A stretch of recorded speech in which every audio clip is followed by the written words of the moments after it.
Bapak dan Ibu sekalian, tanpa perlu berlama-lama lagi, untuk kesempatan pertama pemaparan akan saya berikan kepada Ibu Dini, lalu yang kedua kepada Mas Frial. Baik, untuk Ibu Dini, waktu dan kesempatannya saya persilakan. Terima kasih Bapak Anes atas kesempatannya. Salam sejahtera untuk kita semua. Semoga semuanya dalam keadaan sehat, walafiat, dalam kondisi yang luar biasa hebat ini ya Bapak Ibu, pandemi yang melanda seluruh dunia. Terima kasih atas kesempatannya bagi saya untuk memaparkan tentang kondisi dan koleksi surat kabar langka bentuk mikrofilm yang dimiliki oleh Perpustakaan Nasional. Saya kali ini akan memperkenalkan surat kabar era prakemerdekaan, yaitu masa kolonial Belanda. Sebelum saya mulai menjelaskan atau menceritakan koleksi-koleksi apa yang saya miliki, saya akan sedikit bercerita tentang sejarah koleksi mikrofilm yang kami miliki, yaitu bagaimana sih terbentuknya koleksi kami ini. Bicara awal tentang terbentuknya koleksi mikrofilm Perpusnas itu tidak lepas dari proses pembentukan Perpustakaan Nasional itu sendiri Bapak Ibu, yaitu merupakan peleburan dari 4 komponen perpustakaan, yaitu Perpustakaan Museum Nasional, kemudian Perpustakaan Sejarah, Politik, dan Sosial, yang ketiga adalah Perpustakaan Wilayah DKI, dan kemudian yang keempat adalah Bidang Bibliografi Pusat Pembinaan Perpustakaan atau dahulu disebut Pusbin-Pustak. Kemudian keempat perpustakaan ini dilebur Bapak Ibu menjadi satu. Pada awal pendiriannya kami berada di bawah Departemen Pendidikan dan Kebudayaan. Kemudian setelah beberapa kali mengalami perubahan, mengalami reorganisasi, berubah menjadi Perpustakaan Nasional Republik Indonesia, berkedudukan di Jalan Raya Salemba Raya nomor 28 Jakarta. Aset terbesarnya dari mana sih? Kita untuk koleksi buku langka, buku surat kabar langka, dan majalah langka, majalah terjilid, itu merupakan koleksi Perpustakaan Museum Nasional atau sering kita singkat KBG. Bahasanya bahasa Belanda Bapak Ibu. Batavia Genootschap lah, saya juga bingung bacanya karena saya bukan orang bule, bukan orang Belanda. Mohon maaf kalau salah penyebutan, tapi biasanya kita sebut gampangnya adalah KBG. Kemudian pada awalnya mikrofilm yang kita miliki itu Bapak Ibu merupakan alih media dari hasil kerjasama dengan KITLV. KITLV ini salah satu lembaga Belanda yang bergerak di bidang perpustakaan juga. Kemudian kita bekerja sama dengan beberapa instansi, antara lain dengan negara Australia, di mana pada saat pembentukan MOU kita meminta ketika mereka berhasil membentuk mikrofilm, ada satu yang dikirimkan ke Perpustakaan Nasional. Kemudian seiring perjalanan waktu, Perpustakaan Nasional mulai juga melakukan perawatan, pengawetan dengan mereproduksi dari koleksi yang sudah rusak. Jadi koran-koran yang sudah rapuh sudah tidak mungkin untuk dibaca karena usia, kita alih mediakan menjadi bentuk mikrofilm Bapak Ibu. Mikrofilm adalah satu cara untuk melestarikan informasi yang terdapat dalam surat kabar yang sudah rapuh dan atau rusak Bapak Ibu dengan mengalihkan mediakan menjadi bentuk mikrofilm. Hasilnya nanti ketika selesai dipotret, itu akan berbentuk ada 2 jenis, yaitu ada mikrofilm negatif dan mikrofilm positif. Positif itu adalah mikrofilm yang dilayankan untuk pemustaka untuk dibaca, kemudian mikrofilm negatif itu akan kami simpan di bagian preservasi sebagai master. Fungsinya ketika mikrofilm positif yang berada di layanan itu rusak akibat sering terpakai, dan karena sering terpakai itu biasanya Bapak Ibu jadi lama-kelamaan filmnya akan memudar, tidak terlihat. Nah, itu kita bisa mengajukan permintaan ke bagian preservasi untuk dibuatkan kembali mikrofilm positifnya. Sehingga kita masih bisa mereproduksi dari mikrofilm negatif. Beralih ke judul surat kabar bentuk mikrofilm yang kami miliki. Yang pertama adalah kita punya, rasanya ini adalah surat kabar tertua yang ada di Perpustakaan Nasional dan sudah dimikrofilmkan. Jadi nanti mungkin Mas Rial juga akan menceritakan sedikit tentang Batavia Sekolonial Koran. itu ada di kelompok Eskazil, surat kabar terjilid, dan ada di mikrofilm karena sudah di mikrofilmkan sebagai surat kabar tertua. Dia terbit pada zaman Gubernur Jenderal Dendels, Bapak Ibu. Yang kami miliki itu periodenya adalah 5 Januari tahun 1810 sampai 2 Agustus 1811. Di sini pada paparan saya akan tertulis judul surat kabarnya dan tanggal yang tertulis. Tanggal tertulis itu adalah tanggal koleksi yang kami miliki, Bapak Ibu. Tapi mohon maaf, mungkin kondisi di lapangan, kondisi yang kami miliki, surat kabar yang kami miliki mungkin tidak akan berurut. Yang kami miliki adalah rentang waktu itu, tapi tidak pasti itu akan kami miliki semua karena kondisi proses pemotretan itu disesuaikan dengan kondisi koran yang kami miliki. Seringkali koran-koran itu karena kondisi keadaan kadang-kadang sudah ada halaman-halaman yang rusak, sudah ada tanggal-tanggal yang hilang. Jadi ini yang kami miliki 5 Januari sampai 1810 sampai 2 Agustus 1811 itu artinya rentang waktu itu, tapi mungkin ada kemungkinan juga tidak lengkap. Ini koran tertua yang kami miliki. Kemudian ada koran Batavia's Handelsblad. Ini adalah koran yang kami miliki, dia 1858 sampai 30 November 1938. Terbitnya 2 kali seminggu dan pada perjalanannya dia berubah menjadi 3 kali seminggu dan kemudian akhirnya menjadi harian. Tapi koran ini lebih banyak memuat tentang iklan-iklan, Bapak Ibu. Yang menarik adalah rasanya kita bisa belajar untuk mempelajari gimana sih periklanan pada masa lampau, gimana sih cara penempatan peletakan gambar-gambarnya. Dia lebih banyak tulisan bagaimana cara mereka orang zaman lalu untuk zaman masa lalu itu bagaimana supaya menarik perhatian, bikin iklannya gimana sih. Itu biasanya yang sering saya ceritakan ke teman-teman biasanya yang berkunjung ke Perpustakaan Nasional. Kemudian ketika Inggris sempat menjajah Indonesia, ya Bapak Ibu, sempat kan kita punya Gubernur Jenderal itu Thomas Stanford Raffles. Beliau juga yang mendirikan Kebun Raya Bogor kalau saya tidak salah ya. Beliau sempat menerbitkan koran Java Government Gazette. Ini terbit 29 Februari 1812 sampai 17 Agustus 1816 sesuai dengan masa pendudukan Inggris di Indonesia. Di Jakarta mungkin ya lebih tepatnya ya karena Inggris tidak terlalu lama juga menjajah Indonesia. Ini lebih banyak berisikan tentang pengumuman, peraturan dan keputusan pemerintah yang berlaku pada masa itu. Kemudian setelah Raffles selesai, Inggris selesai dan kembali kepada Belanda, kita punya yang namanya Java Sekoran, Bapak Ibu. Kemudian awalnya yang kita miliki adalah periodenya 20 September 1910 sampai 2 Mei 1911. Nah, pada awal Pak Ibu, Java Sekoran ini berjudul Batavia Sekoran. Pada saat penerbitannya bertujuan memberikan pengetahuan pada penduduk Indonesia, penduduk Jawa mungkin ya, karena pada saat itu kita belum penerbitan kita belum tersebar se-Indonesia. Koran ini berisikan artikel dari para kaum cendekiawan Bapak Ibu di samping berita-berita harian.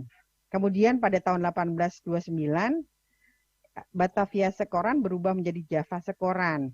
Nah, yang menarik adalah kita pernah mendengar Multatuli atau Douwes Dekker, Bapak Ibu. Dia sering menulis dalam surat kabar ini mengenai keadaan rakyat Indonesia selama masa penjajahan. Nah, tulisannya ini mendorong pentingnya politik etis. Dan Multatuli juga banyak membela kaum pribumi. Jadi kenapa dia pakai nama Indonesia Multatuli supaya nggak ketahuan kalau dia sebenarnya orang Belanda. Tapi dia lebih condong lebih mendukung penderitaan membela kaum pribumi. Kemudian pada tahun 1852 Bapak Ibu terbit yang berjudul koran Java Bode. Di tahun yang sama juga ada juga koran yang kami miliki itu The Lokomotif. Dia terbit di Semarang. Kemudian di Surabaya kita punya Het Surabaya's Handelsblad. Untuk The Lokomotif sendiri terbit dalam 3 bahasa ya Bapak Ibu. Ada Jawa, Cina, dan Arab. Nah, lagi-lagi pada masa itu si Java Bode dan Lokomotif dan Surabaya Handelsblad ini lebih mementingkan iklan. Pada perkembangannya ketika Java Bode mengalami perubahan kepemilikan, barulah Java Bode sedikit demi sedikit ada artikel-artikel yang berisikan tentang informasi-informasi lain selain iklan. Kemudian koran yang kita miliki lainnya adalah Batavia's Nieuwsblad. Ini diasuh oleh Zalberg, Bapak Ibu, seorang wartawan keturunan Indo-Belanda. Dia banyak pada masa itu yang cukup menggelora ya Bapak Ibu, membangkitkan cerita-cerita patriotik juga. Yang kemudian, kita beralih ke surat kabar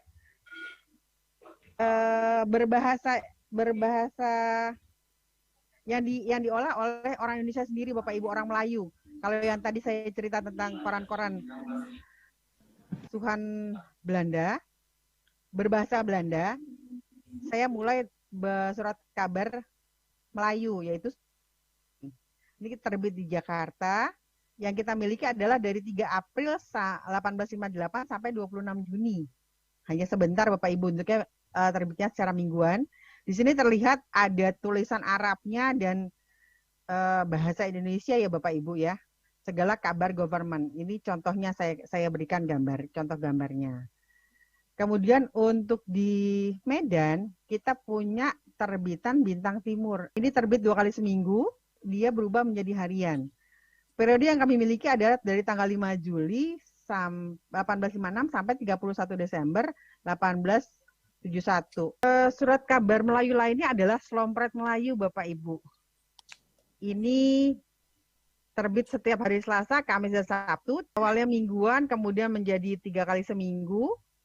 Periode yang kami miliki adalah 3 Februari 1860 sampai 17 Juni 1911. Pada awal pendirian ada yang namanya Biang Lala, tapi akhirnya berubah namanya menjadi Bintang Johar, Bapak Ibu. Ini salah satu surat kabar yang muncul di awal-awal kemunculan dari surat kabar pribumi. Bintang Johar, Biang Lala berubah menjadi Bintang Johar. Kami milik ini terbitnya setiap mingguan. Dari awal dari 11 Januari 1873.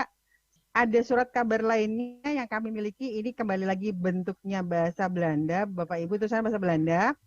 Ini sudah terbit harian. Terbit dari tanggal 2 Januari 1914 sampai 31 Juli 1914. Yang menarik adalah ini kalau kita mengenal 3 serangkai, Dewes Dekker tadi Multatuli, kemudian Dr. Cipta Mangunkusumo, dia banyak menulis di dalam tulisan ini, dalam koran ini, dan kemudian menghasilkan Belanda gerah, dan Belanda akhirnya mengasingkan 3 orang itu untuk ke Belanda, karena mereka sering menulis tulisan-tulisan yang cukup menggelitik, membangkitkan semangat kebangsaan bangsa Indonesia pada masanya, Bapak Ibu. Ini di koran The Express. Dari koran-koran yang Melayu dan bahasa Belanda, kita koran-koran Tionghoa. Kita punya yang namanya Bintang Barat, Bapak Ibu, yang awalnya terbit mingguan, kemudian dia berlanjut menjadi terbit harian. Yang kami miliki adalah 3 Januari 1870 sampai 30 Desember 1899. Kemudian Pemberita Betawi. Ini koran yang terbit di Betawi di Jakarta, Bapak Ibu, terbitnya harian 4 Januari 1882 sampai 30 Desember 1916. Kemudian ada Bintang Betawi, itu lagi-lagi terbit harian dari 4 Januari sampai tahun 1882 sampai 30 Desember 1916. Berbahasa Indonesia, jadi tidak terlalu sulit membacanya. Kemudian ada koran Tionghoa adalah perniagaan. Perniagaan ini pada akhirnya mengalami pasang surut dan akhirnya berubah menjadi majalah Siangpo, Bapak Ibu. Ini yang kami miliki adalah 12 April 1907 sampai 30 Juni 1930. Kemudian ada koran Sinpo. Sinpo yang kami miliki adalah tanggal 2 Juni 1914 sampai 21 November 1955. Sinpo itu sendiri pada awal pendirian ternyata dia mempunyai beberapa edisi, Bapak Ibu. Ada berbahasa Indonesia, ada yang juga yang berbahasa Cina, kemudian kalau saya tidak salah ada yang berbahasa lain lah. Saya juga lupa, mohon maaf. Jadi menariknya adalah ini koran yang dianggap salah satu koran yang koran Tionghoa yang menarik untuk sering sekali dibaca oleh teman-teman peneliti. Banyak sekali yang meneliti dan mencari koran Sinpo ini, Bapak Ibu. Kemudian ada lagi koran Tionghoa yang lain adalah koran Kengpo, Bapak Ibu, yang kami miliki tanggal 22 Juli 1923 sampai 1954.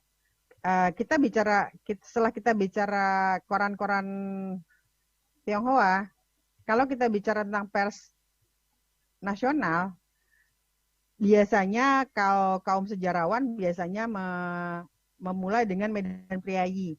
Tapi tidak saya teruskan di sini. Kenapa? Karena kami tidak memiliki mikrofilm Medan Priayi, Bapak Ibu. Yang kami miliki adalah Utusan Melayu. Nah, Utusan Melayu. Kalau untuk Utusan Melayu itu terbitnya di Padang, Bapak Ibu. Kita punya adalah terbitan tanggal 2 Januari 1915 sampai 6 Juli 1926.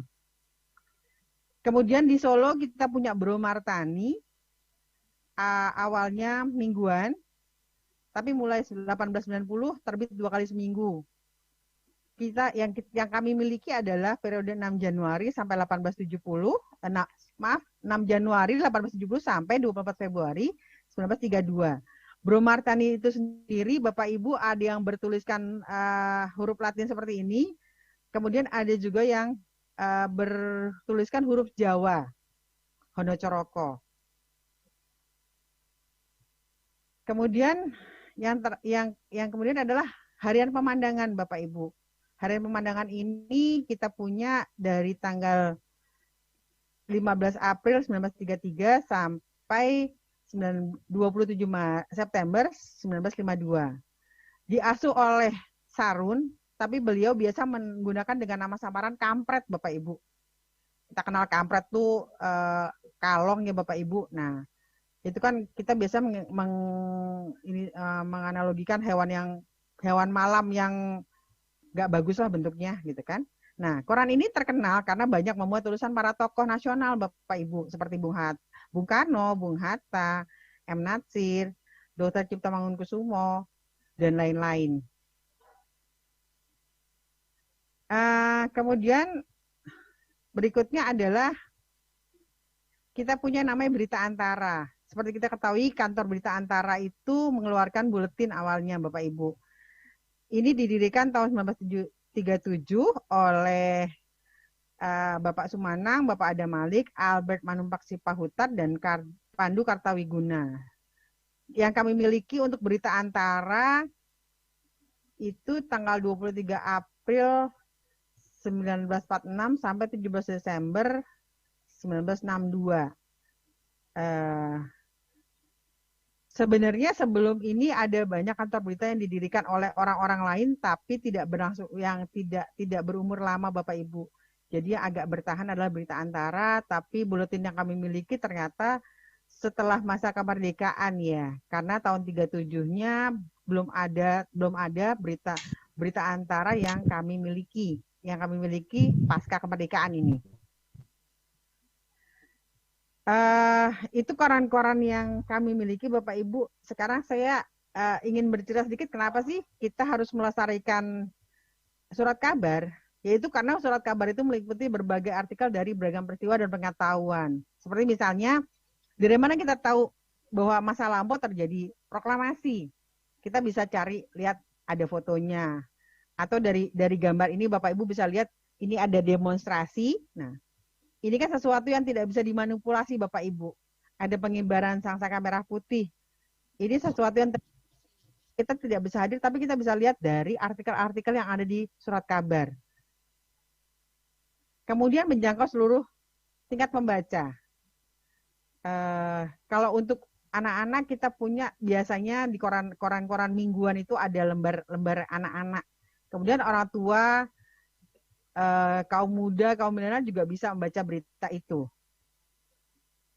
Informasinya teraktual pada saat itu dan tidak bisa dimanipulasi. Seperti saya bilang tadi, ketika ada demo tahun 98, yang kita cari sekarang tahun 98 demonya di mana aja sih? Itu bisa kita cari di koran-koran pada masa itu. Nah, itu hal yang terjadi aktual pada masa itu, tidak bisa karena ada mungkin yang akan terjadi adalah sedikit bias dari siapa pemilik koran itu. Tapi kita bisa membandingkan antara koran satu dengan koran yang lain. Benar nggak sih pada saat itu tahun 98 itu terjadi reformasi gimana sih dari sisi si koran A, dari sisi koran B? Kita bisa membandingkan, mengkomparasinya, tapi akan ada sesuatu yang bisa kita tarik. Oh, kesimpulannya adalah benar reformasi tahun 98, misalnya begitu Bapak Ibu. Jadi informasi yang teraktual pada masa itu tidak bisa dimanipulasi karena itu ada beberapa surat kabar yang memberitakan. Kemudian kenapa surat kabar langka harus dilestarikan terkait dengan sejarah persurat kabaran di Indonesia, Bapak Ibu. Pertama terbitnya surat kabar yang tadi saya bilang Batavia Sekoran sudah nggak ada, kita sudah tidak bisa menemukan lagi kecuali di Perpustakaan Nasional. Sangat terbatas dan tidak berkelanjutan. Kemudian bahan dan kertas yang digunakan sangat mudah rapuh. Koran-koran, kertas-kertas yang sudah lama, Bapak Ibu, ketika kita pegang itu terkadang seperti kita memegang kerupuk yang renyah. Begitu kita angkat, dia akan patah, dia akan menguning dan mudah sobek. Sehingga perlu perhatian khusus dalam hal perawatannya berkait dengan suhunya, kemudian kelembapannya. Nah, itulah yang membuat kami Perpustakaan Nasional membuat program atau mengadakan koleksi mikrofilm itu untuk melestarikan informasi yang ada di dalam surat kabar itu. Jadi dengan dialih mediakan menjadi bentuk mikrofilm, kita masih tetap membaca dalam bentuk yang lain hal-hal yang terjadi atau iklan-iklan yang kita cari tahun 28. Seperti apa sih Unilever beriklan di tahun 1928. Kayak apa sih gambar-gambar zaman masa itu penjahit kalau mereka beriklan itu seperti apa ya? Itu yang bisa kita temukan di koran-koran, di iklan-iklan masa lampau. Kemudian dia memiliki nilai sejarah yang sangat dibutuhkan sebagai bahan penelitian dan pengkajian. Bapak Ibu sekalian, kalau Bapak Ibu mau mencari surat kabar langka dalam bentuk mikrofilm apa aja sih yang dimiliki oleh Perpustakaan Nasional, silahkan menelusur lewat katalog mikro. Jadi saya berikan linknya, itu katalog mikro yang kami miliki, katalog mikrofilm, bisa dicek dari situ, bisa dilihat dari daftar ini. Mungkin ada yang Bapak Ibu ingin baca. Silahkan. Rasanya itu aja, Bapak Anes, paparan saya. Terima kasih Bapak Ibu atas perhatiannya. Saya kembali ke Pak Anes. Ya, baik, terima kasih Ibu Dini atas pemaparannya yang menarik ya, Bu ya. Ya, saya sedikit tertarik ini Bu. Jadi ternyata koran-koran ini tidak hanya diterbitkan oleh pemerintah ya, artinya dalam hal ini pemerintah kolonial pada masa itu, tapi juga oleh masyarakat di bumi. Seperti tadi ada koran dari Betawi, lalu ada Sinpoy yang dari etnis Tionghoa. Jadi, ya betul. Jadi saya teringat ada satu referensi yang pernah saya baca. Awalnya koran itu memang diterbitkan oleh pemerintah, dalam hal ini pemerintah untuk mengeluarkan berita-berita yang sifatnya seperti surat surat apa ya, kalau surat tugas mungkin begitu, surat keterangan pengangkatan gubernur, pengangkatan. Jadi sifatnya itu sangat Pengumuman. ya pengumuman, hanya pengumuman aja gitu. Tapi akhirnya kesini mulai menulis tentang kegiatan ya, peristiwa-peristiwa harian. Ya seperti tadi Ibu bilang ada demo, sepertinya ada aktivitas-aktivitas, peristiwa-peristiwa yang memang hanya terjadi dan terekam day by day gitu, hari per hari. Ya, teraktual hari itu pada masa itu. Betul. Enggak, saya sedikit terlupakan Pak Anes. Kalau kita bicara Javase Koran itu yang agak apa ya, agak menarik adalah banyak sekali orang menelusur itu karena di Javase Koran itu seringkali ada berita, entah itu obituari atau berita kelahiran atau melaporkan tentang akte tanah. Nah, jadi untuk orang-orang Jakarta biasanya ketika dia mencari tentang kasus kepemilikan tanah, itu mereka akan merujuk ke Javase Koran untuk mencari, agak ribet memang, agak panjang perjalanannya, ada ketika mereka harus mencari dulu pengumuman dari surat pemerintah tadi. Pemerintah mengeluarkan surat nomor berapa, nanti akan dirujuk, baru kita akan menelusur ke Arsip Nasional berdasarkan pemberitahuan yang di-share di koran itu. Jadi dapat nomor, kemudian nomor arsip kita telusur ke arsip, dan biasanya ada beberapa perseorangan yang berhasil menemukan, oh ternyata saya dulu tanah itu tuh punya buyut saya ya, itu ada. Alhamdulillah ada beberapa, tapi Javase Koran yang kita miliki juga tidak terlalu lengkap ya, entah karena kondisi, jadi sayang sekali ada beberapa yang sudah tidak bisa ditelusur karena kondisi yang tadi saya bilang sudah rapuh. Bentuk alimedianya pun mungkin pada saat pemrosesannya kurang sempurna, jadi tidak terlalu fokus ininya. Itu dia Pak Anes. Baik. Ya ini nanti mungkin dari peserta mungkin akan menimbulkan banyak pertanyaan ya, akan memantik beberapa pertanyaan nanti. Mungkin di akhir sesi kita akan buka tanya jawab. Nanti mungkin Bu Dini bisa bantu untuk menjawab pertanyaan dari. Semoga saya bisa ya. Baik, terima kasih Bu Dini atas kesempatannya. Terima kasih sama-sama Pak Anes. Ya, berikutnya saya berikan kesempatan kepada narasumber kita yang kedua, yaitu Mas Frial Ramadan Supratman. Silakan Mas Frial. Oke Pak Anes, bisa terdengar ya suara saya?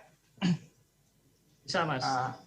Baik, tadi Assalamualaikum warahmatullahi wabarakatuh. Bismillahirrahmanirrahim. Tadi pemaparan dari Ibu Dini juga sudah sangat lengkap ya mengenai daftar-daftar koran yang dimiliki oleh Perpusnas dan lain-lain. Nah, kalau saya ingin membawakan materi mengenai bagaimana sih penelitian sejarah, bagaimana sih fungsi surat kabar dalam penelitian sejarah. Saya akan mulai dengan PPT ya. Oke, jadi saya akan membawakan materi mengenai pemanfaatan surat kabar sebagai sumber penelitian sejarah Indonesia masa kolonial. Karena seperti yang kita tahu bahwa surat kabar itu sangat penting ya untuk mencari informasi khususnya informasi sejarah mengenai bangsa kita, bangsa Indonesia di masa lalu itu seperti apa. Karena apa? Tanpa mengetahui masa lalu kita tidak bisa pergi ke masa depan. Kalau tidak salah ada analoginya seperti ini. Seperti kita memegang ketapel ya. Kalau kita menarik ketapel itu dengan sangat jauh, maka objek yang akan kita tembakan itu semakin melesat ke depan kan. Jadi semakin jauh ke belakang kita menarik, lalu objeknya semakin jauh ke depan. Tapi kalau kita tidak menarik ke belakang, maka objeknya tidak akan melesat jauh ke depan, hanya jatuh di depan kita. Gitu. Jadi itu sejarah itu seperti itu. Jadi semakin jauh kita melihat perjalanan sejarah, maka kita akan semakin jauh kita bisa melihat ke depan itu. Nah, surat kabar ini salah satu sumber sejarah yang sangat baik untuk dilihat ya, karena dia memberikan banyak informasi, baik seperti yang Bu Dini sebut tadi, itu informasi seperti ekonomi ya, periklanan, barang-barang, komoditi, kemudian ada juga tulisan-tulisan dari para pendiri bangsa kita seperti Soekarno, Muhammad Hatta, Sultan Syahrir, dan lain-lain. Nah, saya akan masuk ke slide kedua. yaitu kontroversi keris Kiai Naga Siluman. Ya. Jadi banyak yang berpikir bahwa masa kolonial itu sudah nggak relevan lagi dengan kita di Indonesia. Kenapa? Karena ya kita sudah zaman modern, kita sudah 4.0, kita tidak perlu berpikir mengenai masa kolonial Belanda. Yang sudah ya sudah, kita seperti itu ya berpikirnya. Tetapi ternyata bekas-bekas dari penjajahan Belanda yang begitu lama itu masih ada gitu di apa ya, di naluri bangsa kita gitu. Bahkan bekas-bekas itu bukan hanya bekas secara mental ya, atau psikologis, tapi juga bekas-bekas secara artefak. Banyak manuskrip kita dari Nusantara itu masih ada di Belanda. Kemudian bahkan artefak-artefak kekayaan peninggalan leluhur-leluhur kita yang sangat luar biasa itu juga mungkin masih ada di Belanda. Dan salah satu yang kemarin menjadi kontroversi dan booming di media itu adalah tentang keris Kiai Nogosiluman ya, milik Pangeran Diponegoro. Jadi keris Kiai Nogosiluman ini adalah keris Pangeran Diponegoro yang ketika dia ditangkap di Magelang kalau nggak salah tahun 1830 oleh Jenderal de Kock, maka ketika itu kerisnya diambil kemudian diserahkan ke Raja Willem I ya pada tahun 1831. Kemudian keris itu disimpan di Koninklijk Kabinet van Zelzamheden. Ya, itu adalah museum KKZ lah disingkatnya. Nah, setelah museum itu kemudian bubar, maka koleksi-koleksinya termasuk kerisnya Diponegoro ini kemudian juga ikut tersebar di berbagai tempat ya, di tempat-tempat lain. Nah, akhirnya dinyatakan hilang dan baru ditemukan lagi akhir-akhir ini, dan kemudian pada tahun 2020 dikembalikan kepada Indonesia.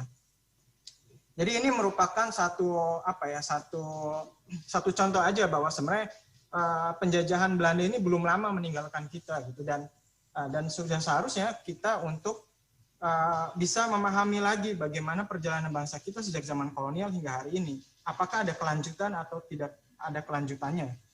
Karena penjajahan Belanda ini sangat membekas di dalam mentalitas bangsa. Pernah kan kita mendengar ada istilah jangan cepat-cepat, Belanda masih jauh gitu kan. Nah, banyak lagi sih sebenarnya, khususnya dalam bahasa, misalnya banyak serapan bahasa dari Belanda ke Indonesia, kemudian banyak permasalahan-permasalahan yang sebenarnya diciptakan pada masa Belanda itu masih ada seperti sampai saat ini. Seperti misalkan masalah etnik ya. Orang Belanda itu waktu dulu banyak mengkotak-kotakan bangsa Indonesia itu di dalam etnik-etnik tertentu, misalnya etnik Bugis nanti tinggalnya di sini, kalau etnik Bali di sini, Jawa di sini, di mana, Sunda di mana. Jadi mereka mengkotak-kotakan etnis-etnis tersebut dalam satu kelompok yang mana kemudian menimbulkan sedikit banyak ketegangan, dan itu adalah warisan-warisan Belanda ya, yang memang sampai hari ini ada. Misalkan kita tahu kalau di Jakarta ada kampung Bugis dan lain-lain, itu kan sejak zaman Belanda ya. Nah, kemudian ini benarkah Indonesia dijajah selama 350 tahun? Jadi ini kaitannya dengan prakemerdekaan. Apa yang disebut dengan kolonial Belanda sih? Apa yang disebut zaman kolonial Belanda itu apa gitu? Ada yang bilang zaman kolonial Belanda itu mulai dari masa VOC, ya. Tapi sehingga ketika orang yang bicara seperti itu pasti berpikir bahwa Indonesia itu dijajah 350 tahun. Nah, kalau saya bilang Indonesia itu tidak dijajah 350 tahun gitu. Periode kolonial Belanda sendiri dimulai tahun 1800 setelah VOC bangkrut. Jadi VOC itu adalah company, perusahaan ya. Dan itu VOC nggak menguasai seluruh Indonesia dari Sabang sampai Merauke, dari Miangas sampai Pulau Rote, enggak. Jadi hanya daerah-daerah tertentu saja yang memang memiliki potensi ekonomis untuk mereka. Nah, secara ofisial, secara resmi, emang periode kolonial Belanda dimulai setelah VOC itu bangkrut ya. Kemudian aset-asetnya semua diakuisisi oleh pemerintah kolonial Belanda. Nah, setelah itu baru kerajaan Belanda berkuasa tidak di Indonesia secara keseluruhan, tapi sebagian besar di Pulau Jawa gitu ya, khususnya di Batavia, itu yang Jakarta sekarang. Jadi administrasi Belanda itu, kolonial Belanda itu hanya terpusat di Jawa sekitarnya, kemudian beberapa pulau di luar Jawa, tetapi banyak juga wilayah-wilayah yang ketika itu masih katakanlah berdaulat ya, tidak dikuasai oleh Belanda. Contoh adalah Kesultanan Aceh dan Bali itu baru takluk pada awal abad 20 ya, sekitar 1903-1904 1804 itu baru dia ditaklukkan. Sehingga artinya Indonesia itu nggak dijajah selama 350 tahun. Contoh Aceh dan Bali aja nggak, baru ditaklukkan 1900-an, nggak jauh banget sampai 350 tahun, enggak. Jadi pernyataan 350 tahun dijajah itu sebenarnya kurang tepat. Sehingga periode kolonial Belanda itu secara garis besar adalah dari tahun 1800 sampai 1942. Gitu. Nah, surat kabar ya. Jadi kalau kita ingin melakukan penelitian mengenai zaman kolonial Belanda, maka surat kabar itu menjadi sumber yang paling utama, ya, sumber utama untuk melakukan penelitian. Jadi kalau Bapak Ibu ingin menulis buku sejarah, misalkan sejarah mengenai kekuasaan Belanda di kota-kota Bapak Ibu tinggal, misalkan saya tinggal di kota Cianjur. Saya ingin mengetahui sejarah kota Cianjur pada masa kolonial Belanda itu seperti apa. Nah, salah satu sumbernya adalah sumber surat kabar ini. Jadi bisa dibilang surat kabar yang ada di Perpustakaan Nasional itulah sebagai sumber primer atau sumber utama dari penelitian atau kajian yang akan Bapak Ibu lakukan. Jadi kalau penelitian sejarah itu mengenal dua jenis, yaitu sumber primer dan sumber sekunder. Kalau sumber primer itu adalah sumber yang ditulis pada masa zaman peristiwa itu terjadi. Ya. Jadi misalkan Bapak Ibu ingin meneliti mengenai sejarah ditangkapnya Bung Karno pada tahun 1927 misalkan di Bandung. Ditangkapnya Bung Karno karena Bung Karno waktu itu mendirikan PNI yang non kooperatif dengan Belanda. Beliau ditangkap kemudian diasingkan. Bapak Ibu harus meneliti sumber-sumber yang memang ketika itu diterbitkan tahun 1927 gitu. Jadi misalkan apa aja? Kalau waktu itu ada koran yang memberitakan mengenai penangkapan Soekarno, itu bisa jadi sumber primer.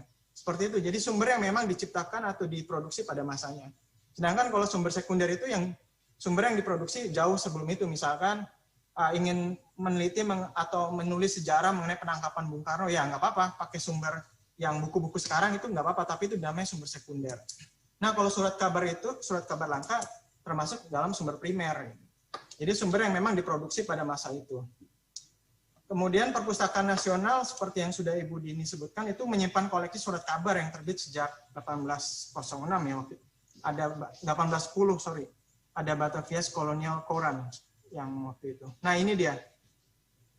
Jadi seperti yang sudah dijelaskan ya bahwa ini merupakan salah satu contoh surat kabar yang paling tua yang dimiliki oleh koleksi kita. Jadi kalau misalkan Bapak Ibu ingin meneliti mengenai sejarah kota Batavia atau kota Jakarta pada masa awal pemerintahan kolonial Belanda, ingin mengetahui misalkan apa saja sih kegiatan-kegiatan masyarakat pada masa kolonial itu seperti apa berdagang atau misalkan ada yang main judi atau ada yang main komedi misalkan, kita bisa harus lihat di arsip dan surat kabar. Nah, surat kabar ini juga berinformasi itu. Nah, kita juga surat kabar ini berisi mengenai kehidupan sosial atau kehidupan sehari-hari masyarakat. Jadi jangan dikira surat kabar itu hanya berisi mengenai peristiwa-peristiwa penting aja seperti pengangkatan pegawai, kolonial atau apa, tapi ternyata dia juga berisi mengenai kehidupan masyarakat. Misalkan ketika itu transportasi apa saja sih yang dipakai oleh masyarakat untuk membawa barang dagangannya ke pasar misalkan. Itu juga ada di surat kabar. Jadi bedanya surat kabar dengan arsip itu seperti itu. Kalau arsip itu kan dokumen yang diproduksi oleh pemerintah kolonial ya misalkan. Itu ada di ANRI. Nah, tapi kalau surat kabar itu biasanya diproduksi oleh masyarakat sehingga isi-isinya juga cenderung menceritakan kehidupan masyarakat sehari-hari gitu. Ini contoh aja Batavia's Colonial Koran yang terbit tahun 1810.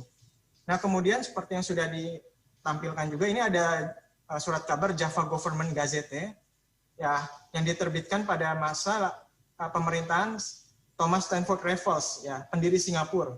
Jadi sebelum Raffles ini pergi ke Tumasik atau mendirikan apa yang sekarang disebut negara Singapura, Raffles itu sudah lebih dahulu menjadi penguasa di Jawa, ya, di Pulau Jawa waktu itu, yaitu dari tahun 1811 sampai 1816. Memang sangat singkat, tetapi efek daripada kekuasaan Inggris ini sangat luar biasa kepada Indonesia. inilah yang menjadi cikal bakal misalkan kalau Bapak Ibu main ke British Library misalkan atau di museum di Inggris ada manuskrip dari Indonesia atau dari Jawa, ya ini tidak bisa dilepaskan dari masa pemerintahan Raffles ini. Dia ketika berkuasa di Indonesia dia membawa juga banyak barang-barang atau manuskrip ya yang ada di kita. Nah, ini salah satunya adalah Raffles membuat Java Government Gazette, surat kabar ini. Ya. Dia berisi banyak informasi seperti misalkan yang seperti disebutkan, misalnya surat menyurat Raffles Gubernur Jenderal dengan bawahannya atau dengan atasannya, atau kemudian info mengenai perdagangan budak ya, karena waktu itu perbudakan tuh masih ada, banyak macam-macam di surat kabar ini. Nah, setelah itu baru setelah Raffles selesai 1816, baru masa pemerintahan kolonial Belanda dilanjutkan, dan setelah itu semakin banyak contoh-contoh surat kabar ya yang ada.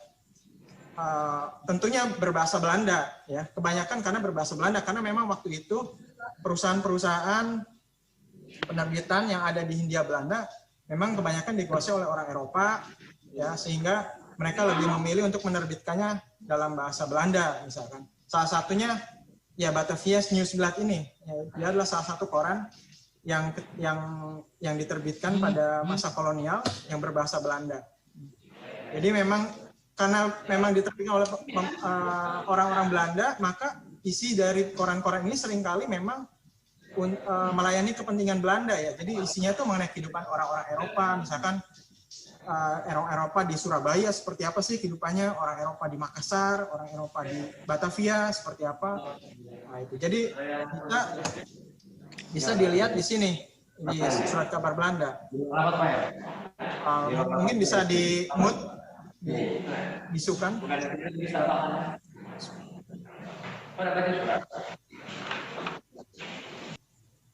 Oke. Nah,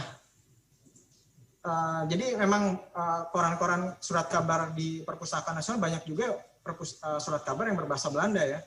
Jadi kalau misalkan ingin meneliti masa kolonial, maka kita tidak bisa menghindari ada bahasa Belanda, harus bisa bahasa Belanda. Terus kedua adalah surat kabar Melayu atau Indonesia. Nah, setelah surat kabar berbahasa Belanda, maka koleksi yang banyak dimiliki oleh Perpusnas itulah surat kabar Melayu, karena memang bahasa Melayu menjadi bahasa lingua franca dan bahasa pengantar ya, untuk berkomunikasi antar orang Indonesia. Oh ya, Bu.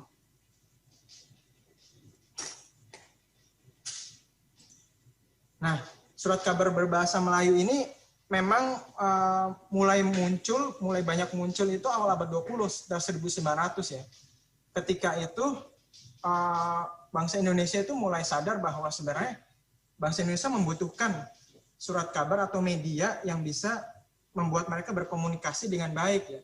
Kalau misalkan surat kabar yang hanya berbahasa Belanda, bagaimana mereka bisa berkomunikasi dengan masyarakat seperti itu. Maka beberapa tokoh ya mencoba menerbitkan surat kabar berbahasa Melayu. Ya. Salah satunya sudah disebutkan oleh Ibu Dini seperti Medan Priai ya, itu merupakan salah satu surat kabar berbahasa Melayu yang paling awal di Hindia Belanda.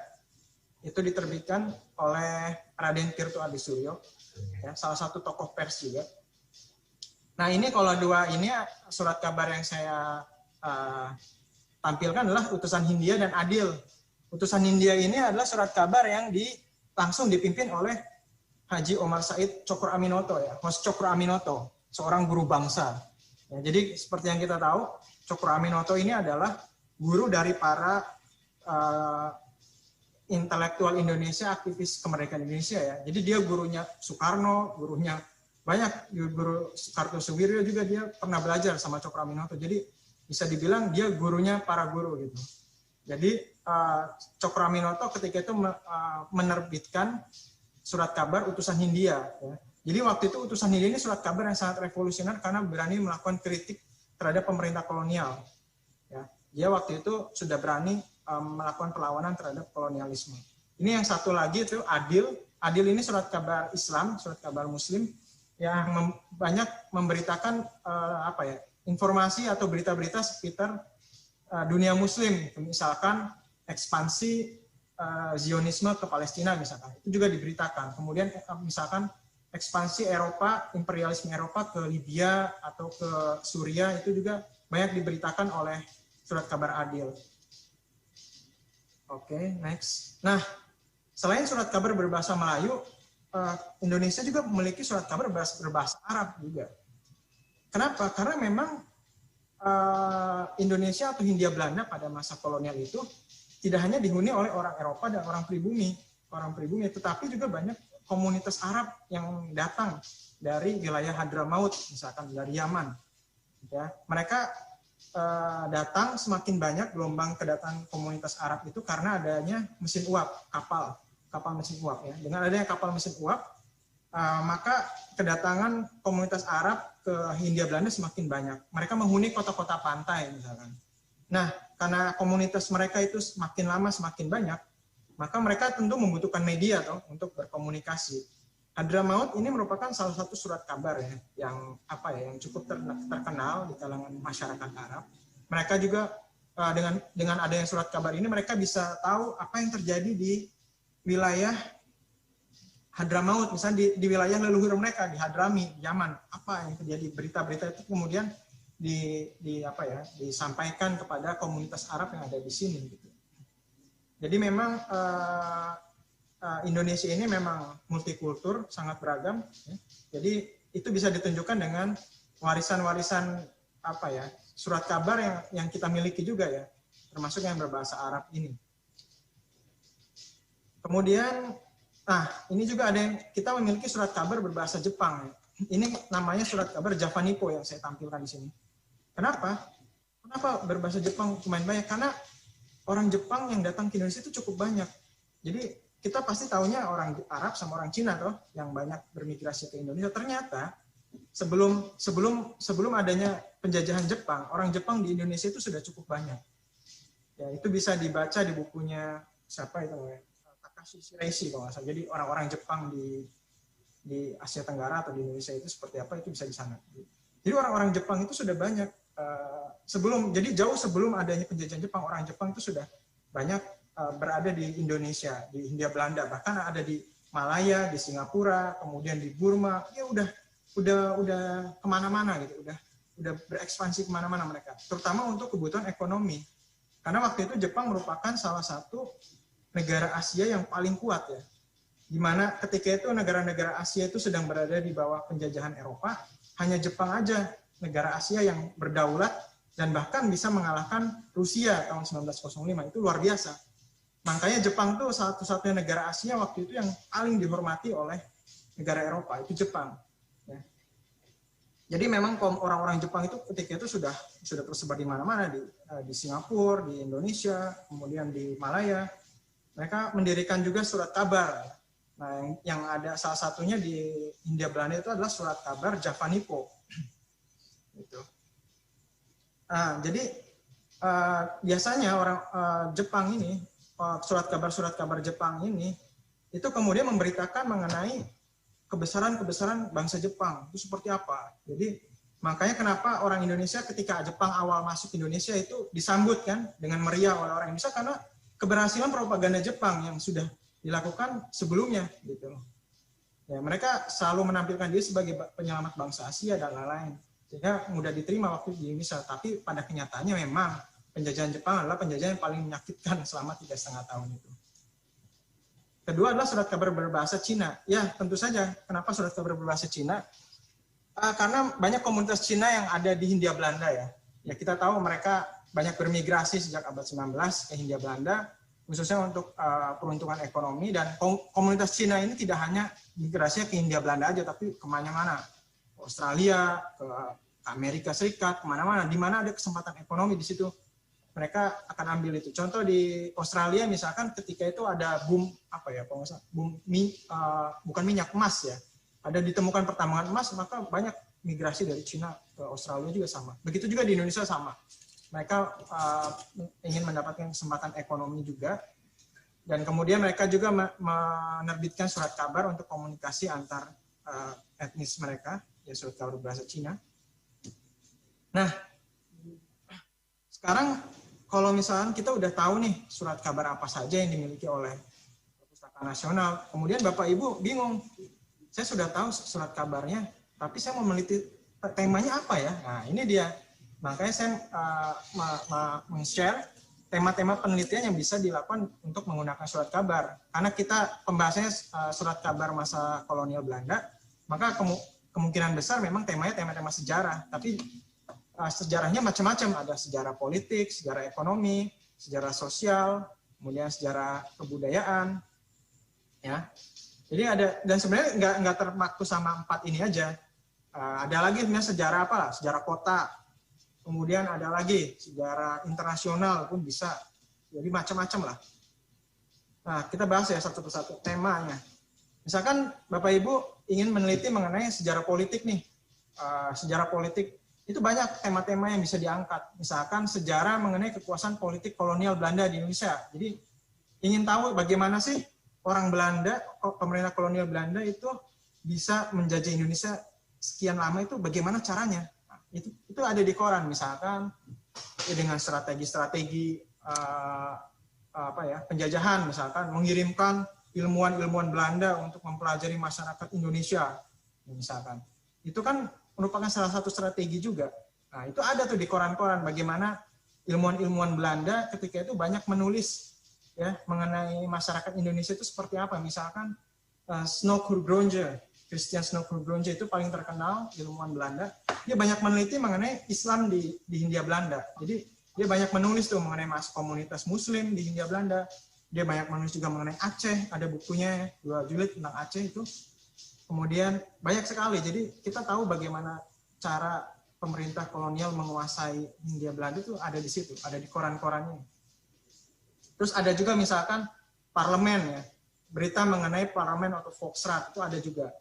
Terus ada juga berita-berita mengenai sejarah perlawanan pribumi terhadap kolonialisme, misalkan perlawanan Pangeran Diponegoro, kemudian misalkan di Bali waktu tahun 1908 ada perang Pugutan ya kalau nggak salah ya, di mana mereka ingin mempertahankan tanah Bali, mereka mati-matian berjuang untuk mengusir pemerintah kolonial Belanda ketika itu. Ada juga di surat kabar.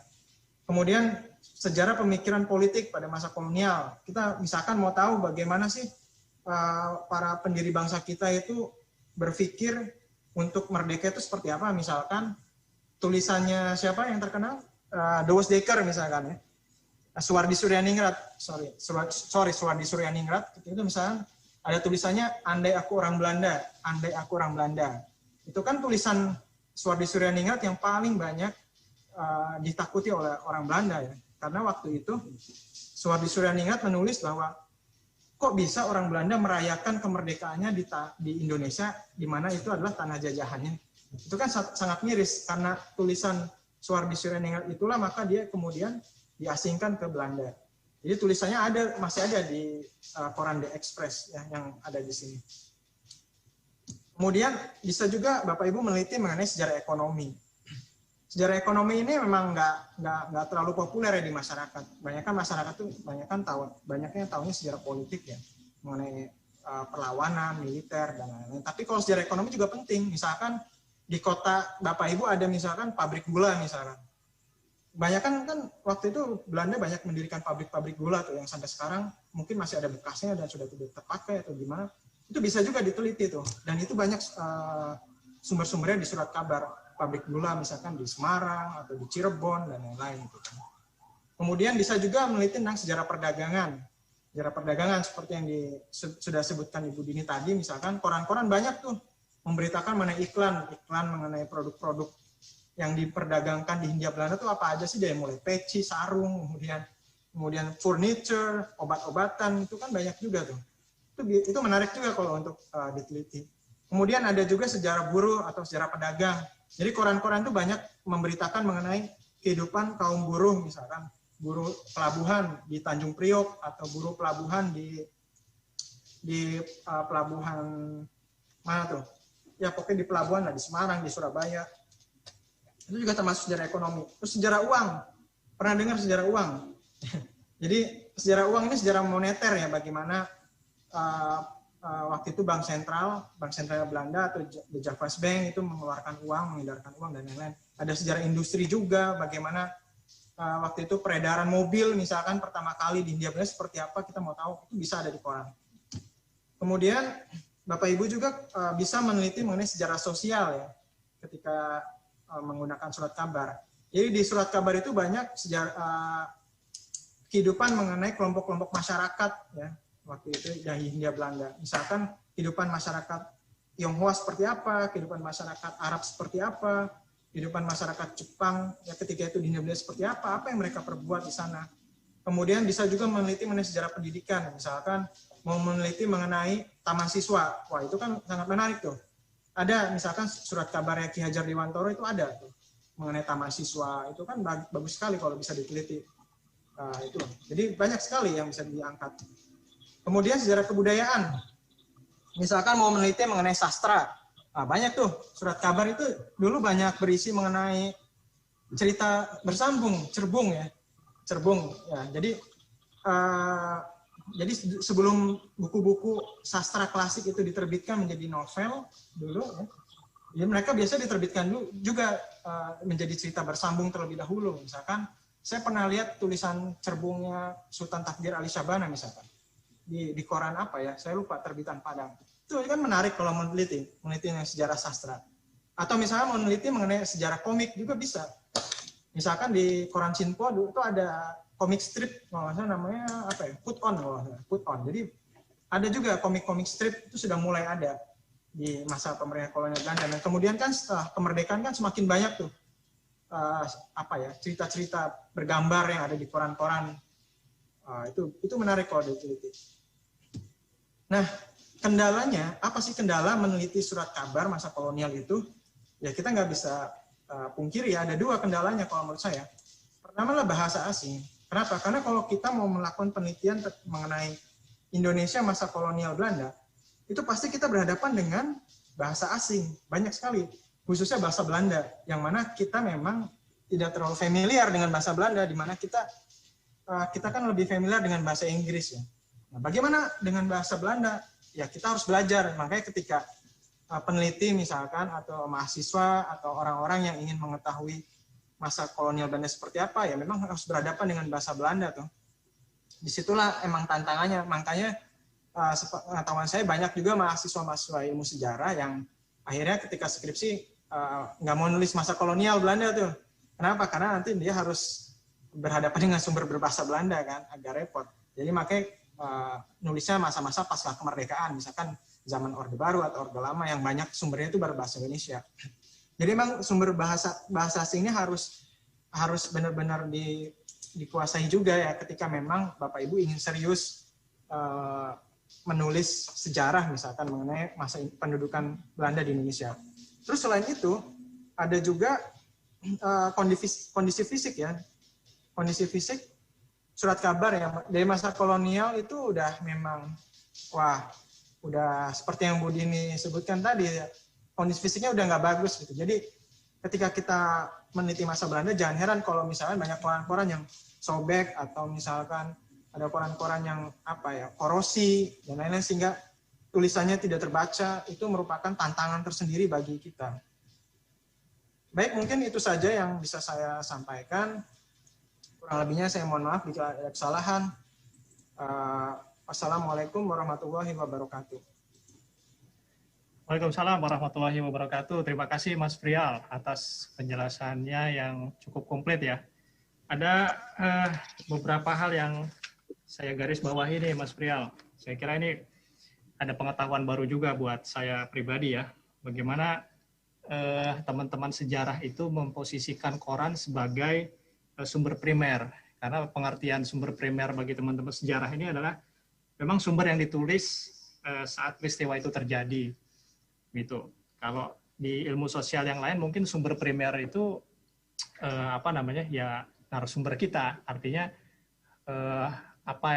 siapa yang menjadi teman wawancara misalnya, teman diskusi seperti itu, dan bacaan-bacaan itu sebagai sumber sekunder. Saya kira ini perbedaan-perbedaan ini cukup menarik.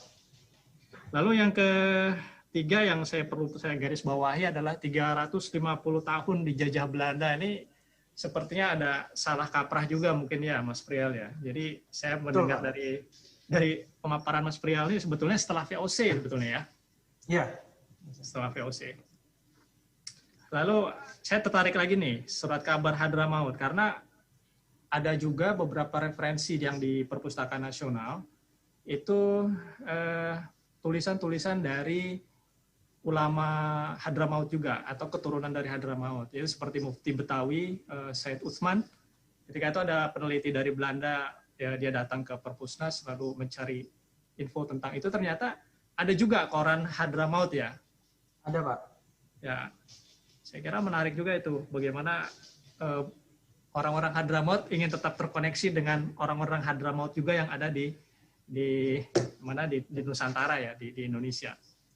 Mungkin saya ada sedikit menggelitik juga Mas Prial, bagaimana tadi ada cerita tentang komik strip ya, komik strip di koran.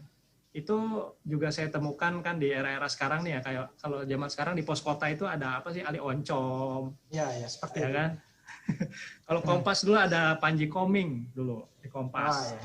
Tapi nggak tahu sekarang kayaknya udah nggak ada Panji Koming. Terus ternyata kalau di komik-komik di mana di surat kabar luar tuh ada Marvel, bahkan dulu masuk di koran juga.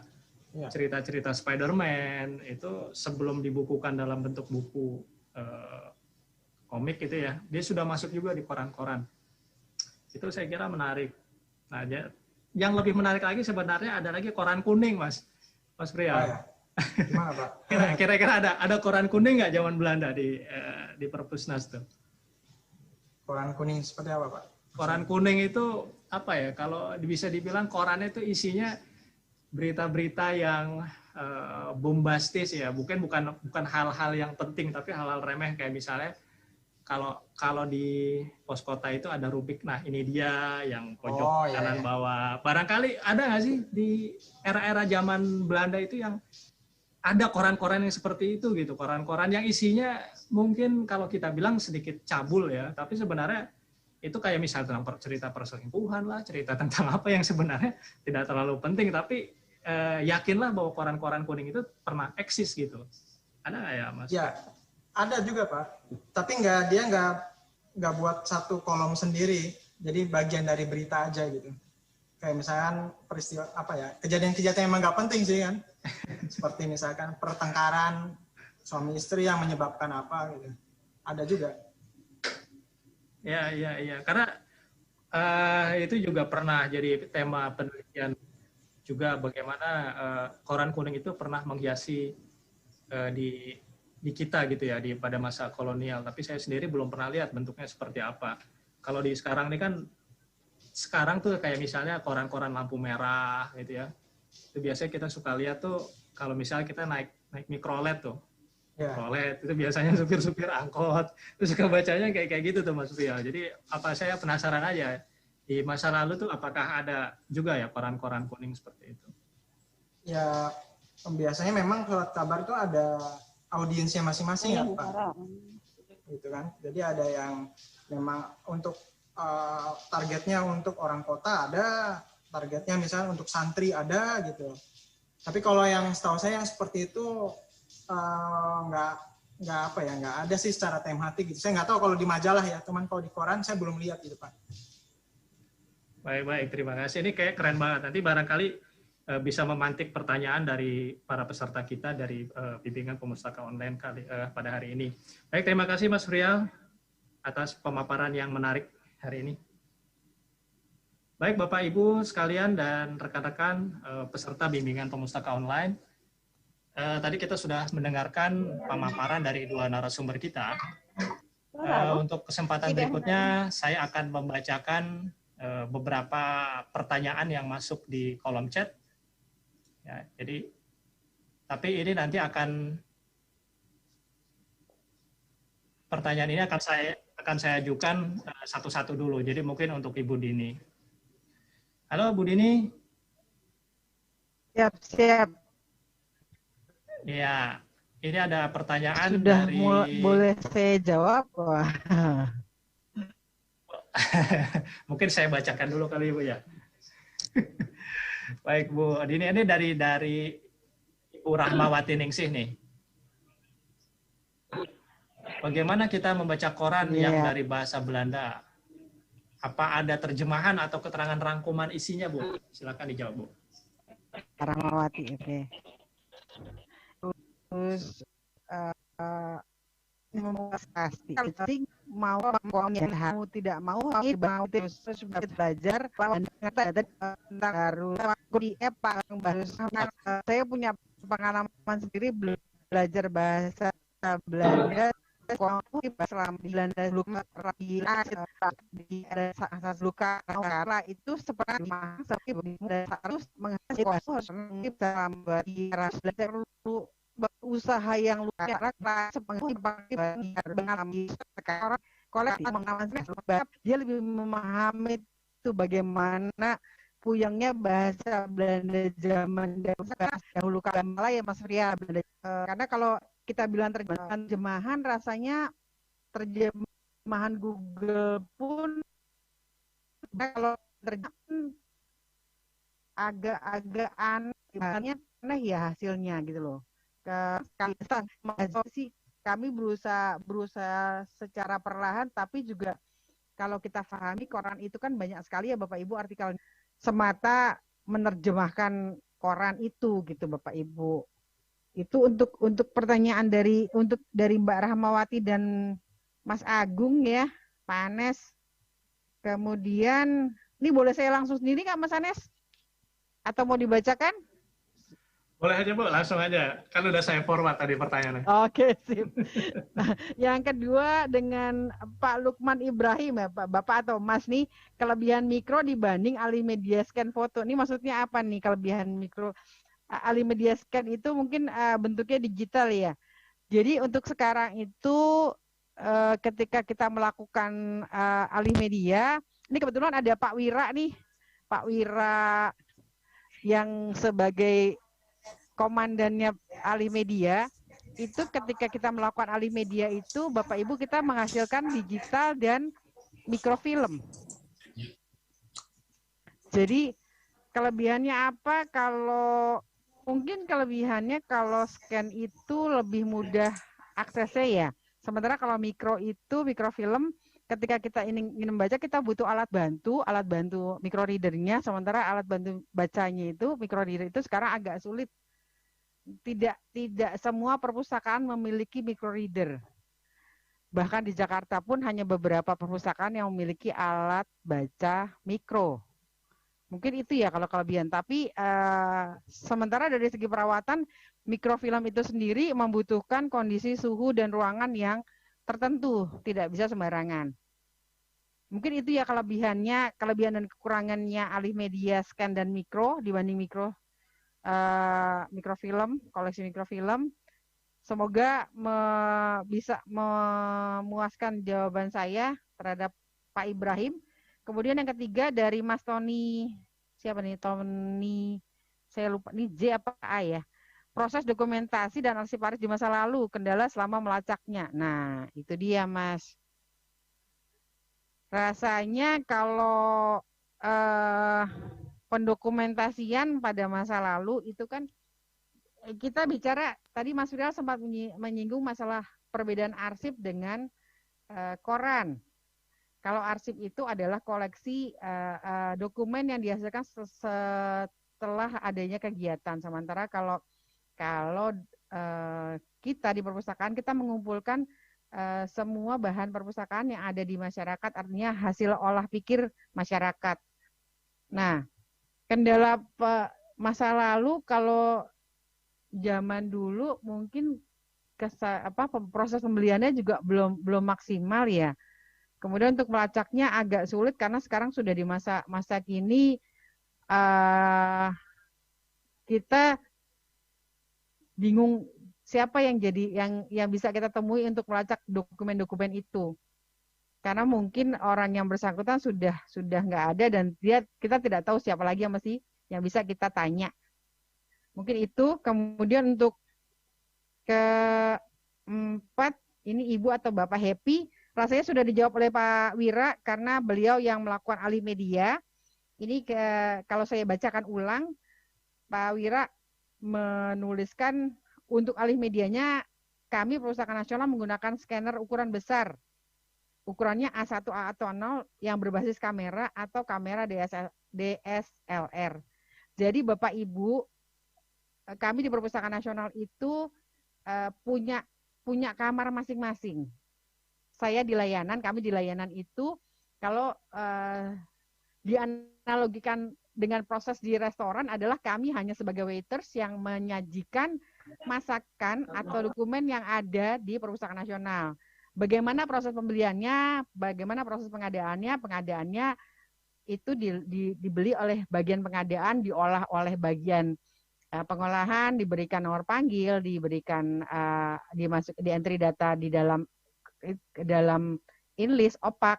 Kemudian untuk bagian perawatan kami punya kamar tersendiri, kita punya bagian tersendiri, dan itu ketika kami mengalami kendala dalam perawatan kami bisa bersurat ke bagian preservasi. Jadi agak sulit kalau dibilang aplikasinya apa, karena bukan ranah kami untuk menceritakan aplikasinya apa. Kami hanya sebagai pengguna, Bapak Ibu. Tadi Pak Wira sudah membantu saya. Terima kasih Pak Wira. Beliau menjawab untuk alih medianya tadi pakai scanner ya, Bapak Ibu. Tapi aplikasinya apa? Nah ini mungkin Pak Wira bisa sedikit bercerita. Kita pakai aplikasi apa sih Pak? Gitu. Bisa Pak Wira cerita Pak Wira? Atau mungkin nantilah. Ayo Pak Wira silakan. Mau bercerita sedikit tentang alih media? Karena ini bukan ranah saya nih, saya nggak tahu. Kalau saya kan sebagai pengguna ya.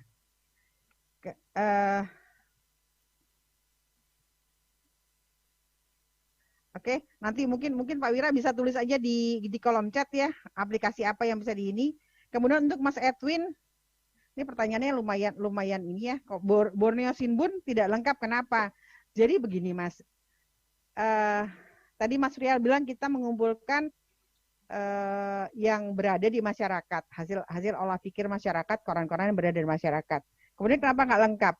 Karena memang pada masa itu belum ada kewajiban dari masyarakat untuk mengumpulkan semua koleksi-koleksi yang mereka miliki ke perpustakaan. Jadi koran yang kami miliki adalah koran-koran yang kami adakan atau kami beli dari masyarakat. Nah, kenapa tidak lengkap?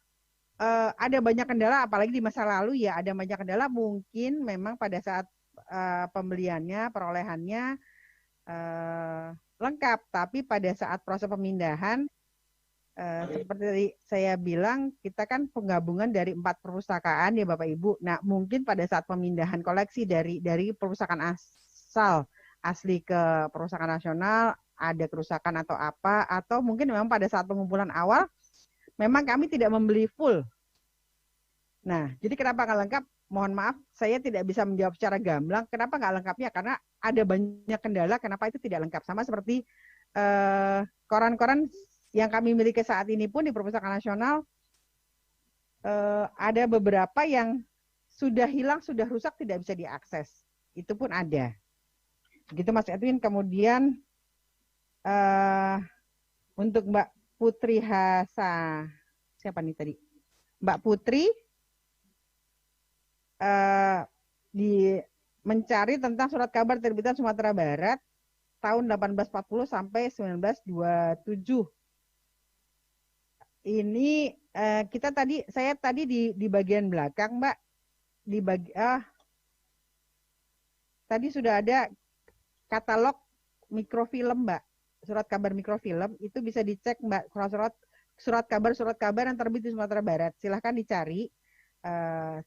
Untuk surat kabarnya, saat ini kami sedang dalam proses alih media, dan hasil alih medianya kami letakkan di Kastara. Bapak Ibu bisa mengakses dari perpustas.go.id, nanti ada web Kastara Bapak Ibu. Untuk beberapa koran atau surat kabar langka, majalah langka, buku langka, itu sudah kami letakkan di situ, bisa diakses oleh Bapak Ibu. Kemudian untuk Mbak Ibu Syakdiah, surat kabar berbahasa daerah. Nah, lagi-lagi Ibu untuk surat kabar untuk masa sekarang beberapa penerbitan terkait dengan undang-undang deposit sudah mengirimkan ke bagian deposit daerah. Kemudian dari pusat deposit daerah biasanya beberapa dikirimkan ke Perpustakaan Nasional, tapi dibutuhkan kesadaran dari penerbit. Ada juga yang tidak mau mengirimkan. Nah, itu kami belum pada tataran untuk memberikan apa ya, bukan hukuman tapi teguran keras belum, karena hanya sekedar anjuran. Karena ketika Bapak Ibu menitipkan koleksinya, ketika koleksi Bapak Ibu hilang, Bapak Ibu bisa akses di Perpustakaan Nasional. Hal itu sampai saat ini agaknya belum disadari oleh teman-teman penerbit. Jadi juga kesadaran mereka untuk menitipkan surat kabar pun masih sedikit. Jadi kendala kami adalah ketika untuk melakukan pembelian, tidak semua koran daerah kami beli. Karena terkait juga mungkin ya, saya mohon maaf kalau saya salah, lagi-lagi ini ranahnya pengadaan, bukan ranah saya sebagai orang layanan Bapak Ibu. Mungkin terkait dengan ada prioritas-prioritas yang harus diutamakan ketika mengadakan bahan perpustakaan. Untuk Bapak Yumif, saat pengumpulan surat kabar nggak utuh, gimana cari potongannya? Nah, itu dia Pak. Kalau surat kabarnya sudah tidak utuh ya kami juga agak kesulitan. Kenapa ya? Layaknya puzzle, ketika puzzle itu hilang satu, kita agak susah untuk bagaimana mencarinya kemana. Karena kertas itu kalau sudah rapuh, sudah sobek, itu biasanya ketika jatuh, kalau kita tahu pada saat itu mungkin akan kita simpan dan kita lakukan perawatan. Tapi ketika kita tidak menyadari potongan surat kabar itu tersapu atau terbuang, nah itu sudah tidak bisa kita ini lagi. Tuh. Kemudian yang terakhir untuk Mbak Nabila, untuk koleksi surat kabar berbahasa asing era kolonial, apa perpustakaan daerah bisa punya? Apa hanya perpustakaan yang bisa? Mbak Nabila, ini terkait dengan penyimpanan. Pertama, masalah kepemilikan. Artinya gini, surat kabar era kolonial itu kan terbatas ya Mbak. Yang kami miliki itu adalah koleksi Museum Nasional. Museum Nasional itu kalau Bapak Ibu tahu, itu adalah Museum Gajah. Nah, Museum Gajah itu karena memang didirikan pada zaman era kolonial, dia punya perpustakaan dan mereka menyimpan koran-koran era kolonial. Kemudian koleksi mereka lah yang menjadi koleksi, kalau kita zaman kuliah bilangnya koleksi babon, koleksi utama dari Perpustakaan Nasional untuk di SKJ, koleksi kolonial itu adalah koleksi dari Museum Nasional. Kemudian bisa nggak perpustakaan daerah punya? Iya, tentu saja enggak Mbak. Kenapa? Karena memang hanya satu yang dimiliki Perpustakaan Nasional, itu pun kalau kita bicara kondisi mungkin Mas Frial bisa lebih cerita bagaimana kondisi surat kabar itu sekarang sudah dilaminasi karena tidak mungkin dipegang Bapak Ibu. Demikian rapuhnya kertas-kertas koran itu, kalau saya sudah bentuk mikrofilmnya tidak berkait dengan debu-debu kertas, itu jadi agak susah kalau tadi Mbak Nabila bilang bisa nggak perpustakaan daerah punya. Mungkin yang bisa dimiliki adalah reproduksinya. Print ulangnya dan bentuknya bentuk kayak fotokopian, bukan koran aslinya. Itu aja sih. Saya kira itu aja Pak Anes. Mungkin ada lagi?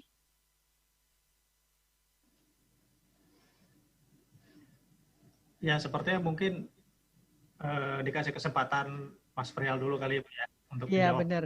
Saya napas dulu ya Mas. Baik, silakan Mas Frial. Oke, ini pertanyaan bagus-bagus sekali. Misalkan dari Pak Agung Ramadan. Bagaimana sih cara mengakses informasi surat kabar berbahasa Belanda jika kita sebagai pengakses tidak memiliki kemampuan bahasa Belanda? Apakah bisa dengan mudah hanya menggunakan aplikasi Translate atau memang harus memiliki kemampuan bahasa Belanda khusus agar informasi tidak terdistorsi? Ya memang gimana ya, ini tergantung daripada kita mau kualitas penelitiannya seperti apa gitu. Kalau memang penelitian itu emang kita sangat serius misalkan untuk tesis, disertasi, itu memang mau nggak mau kita harus belajar bahasa Belanda gitu, karena kan nanti penelitian itu akan disidang, ada disidang di depan para dosen dan lain-lain, sehingga informasi-informasi pun yang harus dihasilkan akurat, karena emang bahasa Belanda pada zaman itu kata pakar bahasa Belanda saya pernah bicara, itu katanya memang berbeda gitu dengan bahasa Belanda sekarang. Artinya memang harus memiliki kemampuan filologi lah atau linguistik yang baik untuk bahasa Belanda yang gitu. Makanya memang harus telaten lah kalau ingin meneliti masa kolonial. Tapi jangan khawatir, masa kolonial itu nggak semuanya sumbernya berbahasa Belanda. Banyak juga sumber-sumber berbahasa Melayu Indonesia yang saya kira masih bisa kita teliti gitu, masih bisa kita baca, misalkan surat kabar Suara Umum, yaitu surat kabarnya Dr. Sutomo misalkan di Surabaya. Itu bahasanya bahasa Melayu gitu loh. Meskipun terbitnya pada masa pemerintahan kolonial Belanda ya, gitu. Jadi tapi memang ketika kita ingin mengetahui atau mau membaca dokumen-dokumen atau surat kabar berbahasa Belanda, memang ada baiknya agar kita mempersiapkannya terlebih dahulu dengan baik sehingga informasi-informasinya bisa kita cerna dengan baik juga. Kemudian pertanyaan nomor 2 itu dari Putri Hasanah. Pertanyaan adalah, saat ini saya sedang meneliti mengenai lembaga pendidikan Belanda di Sumatera Barat tahun 1840-1927. Wah, ini masa kolonial juga. Tapi terkendala sumber primer, kira-kira koran apa yang pas untuk saya teliti mengenai tema yang saya sedang ini, koran apa ya? Oh, kalau untuk periode ini lumayan banyak ya, Mbak, tahun 1927. Salah satunya kalau nggak salah Sunting Melayu. Nah, Sunting Melayu itu, surat kabar Sunting Melayu itu adalah surat kabar yang di Sumatera Barat dipimpin oleh tokoh pers yang cukup ternama, yaitu Rohana Kudus. Itu juga banyak bercerita mengenai lembaga pendidikan tuh. Nah, misalkan nggak salah bagaimana, jadi Sunting Melayu itu banyak berbicara mengenai pendidikan perempuan di Minangkabau. Bagaimana sih posisi perempuan dalam dunia modern? Apakah harus sekolah atau enggak? Kalau sekolah kenapa gitu kan? Kenapa perempuan harus maju? Itu banyak tuh di koran Sunting Melayu ya. Selain itu kalau nggak salah bisa juga surat kabar Pewarta Andalas ya. Pewarta Andalas ini juga cukup terkenal jika ingin melihat kondisi Sumatera Barat pada masa kolonial. Nah, kalau fasilitas penerjemahan bisa nggak? Saya setahu ini selama ini saya nggak mendengar ada fasilitas penerjemahan ya untuk ini. Mungkin Pak Anes bisa bantu mengenai fasilitas penerjemahan perpustakaan. Setahu saya tidak ada gitu. Nah, jika ingin melihat koleksinya, apakah kita harus langsung ke perpusnas? Sebenarnya nggak harus langsung ke perpusnas. Kenapa? Karena kita juga perpusnas punya koleksi digital loh. Yaitu ada di Hastara ya, hastara.perpusnas.co.id, itu ada koleksi digital perpusnas, koran-koran ya, dan majalah. Itu memang nggak semuanya sudah didigitalisasi gitu. Ada yang belum. Jadi bisa diakses dari situ. Atau bisa juga misalkan mengakses melalui Tanya Pustakawan, misalkan ingin mencari artikel tertentu bisa masuk ke website Perpusnas, kemudian klik Tanya Pustakawan, bisa bertanya mengenai artikel-artikel tertentu. Misalkan saya mau cari artikel tulisannya Agus Salim misalkan, tahun 1930-an, bisa tanya ke situ, nanti bisa dibantu oleh para pustakawan di Perpusnas. Nomor 3, dari Syakidah. Syakidah, pertanyaan adalah apakah Perpustakaan Nasional memiliki surat kabar berbahasa daerah sebagai tambahan koleksi? Apakah bisa kami mendapatkannya? Ya, tentu saja Perpusnas punya surat kabar berbahasa daerah juga, apalagi khususnya yang zaman Belanda ya, zaman kolonial, zaman dulu gitu. Itu ada seperti misalkan surat kabar berbahasa Sunda, itu ada namanya Al Mukmin. Itu terbit di Cianjur ya tahun 1930-an lah. Itu berbahasa Sunda. Kemudian ada juga surat kabar berbahasa Jawa. Banyak, Darmo Kondo, ada Jawa Kondo, dan lain-lain. Itu ada. Kalau bisa mendapatkan, maksudnya mendapatkan di sini, mengakses tentu saja bisa mengakses selama surat kabar tersebut fisiknya masih baik. Dan kami juga harus memeriksa dulu ya surat kabar apa yang dimaksud, karena ada surat kabar yang kondisinya fisiknya masih baik, ada yang enggak. Kalau yang tidak baik tentu saja kami akan mengarahkan untuk membaca di layanan mikrofilm ya, tempatnya Ibu Dini. Kemudian pertanyaan dari Anis Syahfitri ya. Apa saja kendala-kendala yang ditemukan saat pengumpulan surat kabar zaman dulu? Ya, kendalanya tentu saja banyak ya, karena semakin jauh zaman yang ingin kita teliti, semakin banyak kendalanya gitu. Kayak misalkan kita nggak tahu, misalkan kita mau meneliti mengenai apa nih, mengenai Depok lah, kota Depok zaman Belanda seperti apa, kita kan nggak tahu ya. Kalau Depok masa kini kita tahu, tinggal naik KRL misalkan dari Jakarta, naik KRL turun di stasiun UI atau Pondok Cina, tahu, wawancara. Tapi kalau zaman dulu kita nggak tahu apa. Jadi itu. Tapi kendalanya adalah menurut saya itu mencari sumbernya itu yang sulit gitu kan. Saat pengumpulan surat kabar itu mencari nama-nama surat kabarnya itu yang sulit. Maka dari itu saya sarankan jika teman-teman ingin melakukan penelitian sejarah untuk zaman-zaman yang lebih lama kolonial, teman-teman harus baca sumber sekunder dulu yang banyak gitu. Maksudnya adalah buku, sumber sekunder adalah buku, jurnal, ilmiah, dan lain-lain. Jadi ketika sudah baca buku dan jurnal yang begitu banyak yang ditulis oleh para peneliti, nanti teman-teman bisa mengetahui itu dari footnote-nya atau dari bibliografinya atau referensinya, daftar-daftar surat kabar yang biasanya digunakan untuk penelitian tersebut. Misalkan mau meneliti mengenai Jakarta zaman revolusi, ya harus baca buku-bukunya seperti bukunya Robert Cribb tentang gangster di Jakarta. Itu kan nanti di situ di daftar pustakanya ada tuh. Robert Cribb memakai sumber-sumber apa aja. Oh, ternyata memakai sumber koran ini. Nanti baru korannya tinggal dicari di perpusnas atau di tempat-tempat lain. Seperti itu. Selanjutnya ada pertanyaan yang dari Asifa Nurlaila ya, mahasiswa dari Universitas Siliwangi. Apakah surat kabar lama atau majalah lama era kolonialisme hanya ada di Perpusnas Salemba? Nah, enggak, jawabannya adalah tidak cuma di Perpusnas Salemba. Ini juga ada di perpus-perpus lain kemungkinan. Tapi yang pasti ada juga di perpustakaan Museum Pers, kalau nggak salah di Solo itu ada Museum Pers, itu ada juga surat kabar lama di situ. Dan kalau nggak salah juga di Jogja itu juga ada ya.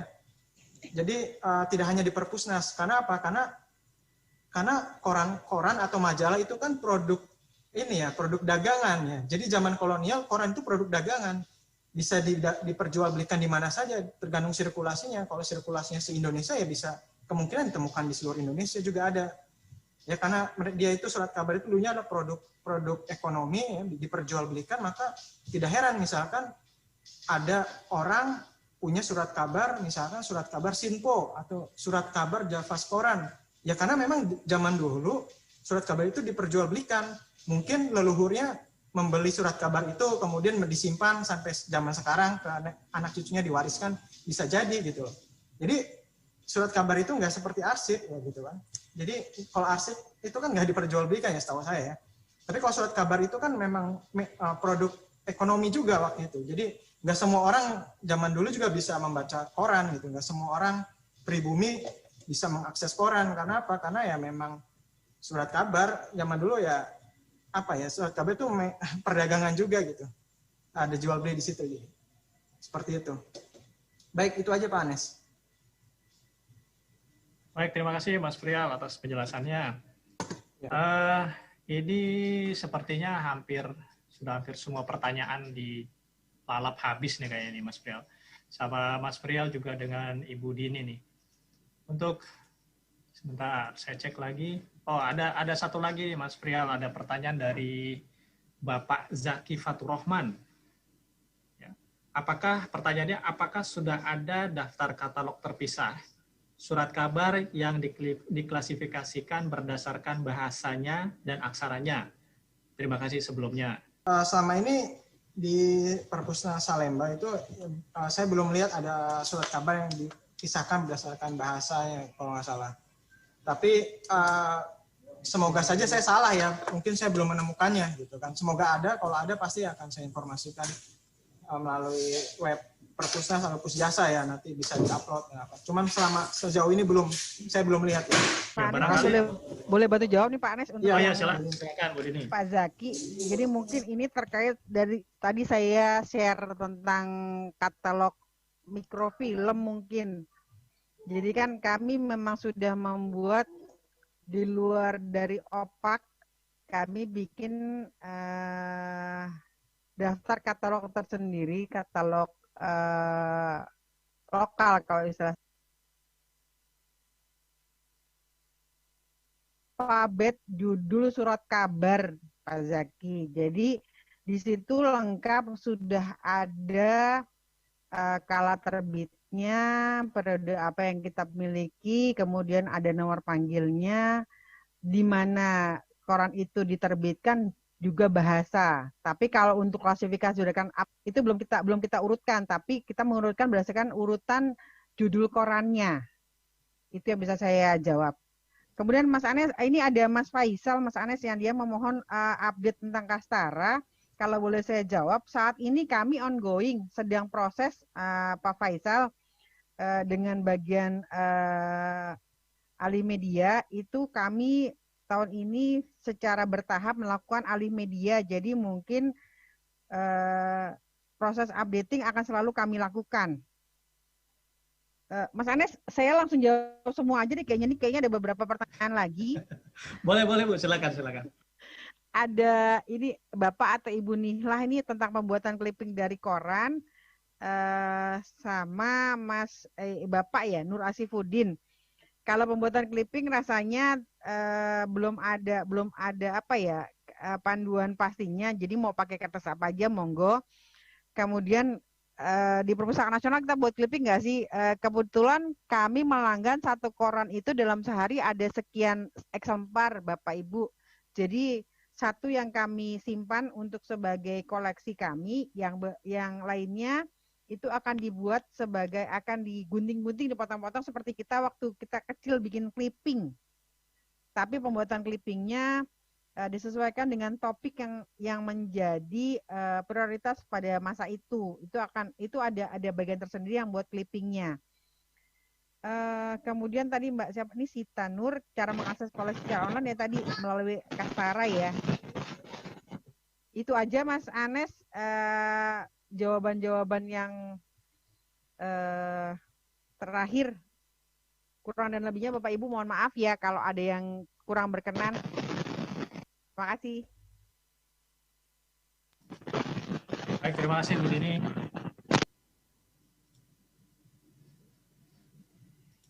Ya, saya kira ini di kolom pertanyaan juga sudah hampir semua dijawab ya.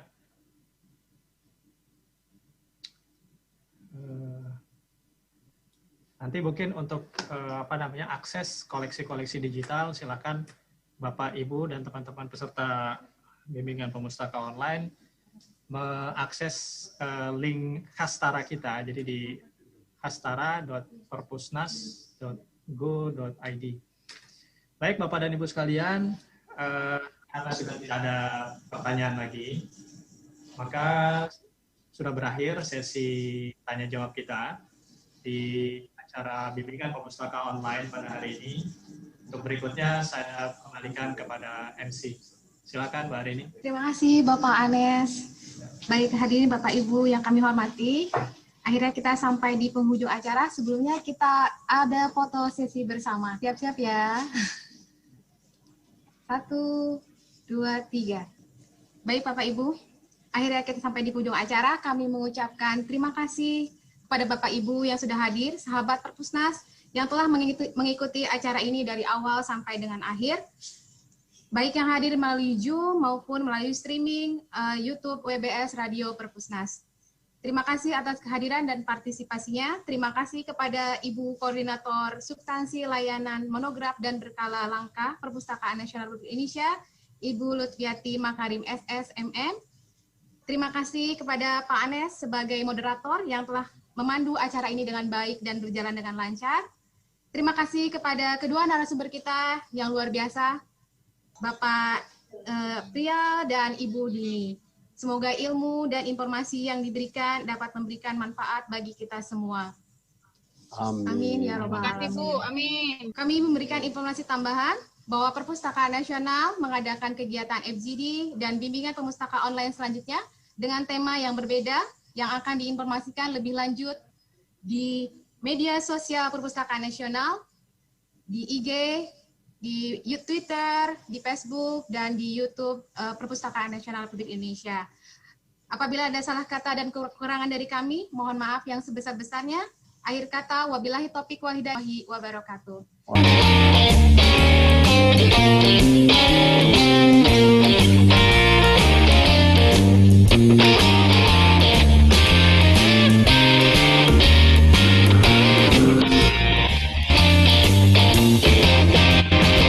Halo sahabat Perpusnas, perkenalkan nama saya Ahmad Mutawala. Saya pustakawan di Perpustakaan Nasional Republik Indonesia. Sahabat Perpusnas, apa kabarnya? Gimana? Masih di rumah aja kan?